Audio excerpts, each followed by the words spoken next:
পড়াশোনা, নাওয়া খাওয়া ভুলে সারাক্ষণ ফোনে মুখ খুঁজে ছেলে। ভিডিও গেমিংয়ে কিশোরপুত্রর মাত্রাতিরিক্ত আসক্তিতে নাজেহাল ছিলেন পুষ্পিতা, কেরিয়ারও জলাঞ্জলি দিতে বসেন। নিলেন কঠিন সিদ্ধান্ত। বাংলা টেলিভিশন তথা সিনেমার পরিচিত মুখ পুষ্পিতা মুখোপাধ্যায়। তবে হালে বড়পর্দায় সেভাবে কাজ করেননি। মাঝে একটা সময় তো সন্তান সামলাতে কেরিয়ার জলাঞ্জলি দিতে বসেছিলেন পুষ্পিতা।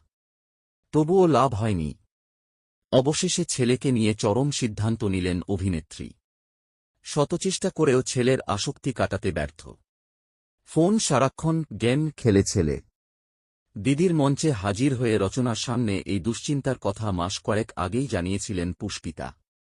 মুঠোফোনের এই নেশা ঘিরে ধরেছে ছেলেকে, শতচেষ্টা করেও গেমিংয়ের নেশা দূর করতে পারেননি। এই কথা বলতে গিয়ে কেঁদে ফেলেছিলেন পুষ্পিতা। কাতর স্বরে বলেছিলেন, দিদি তুমি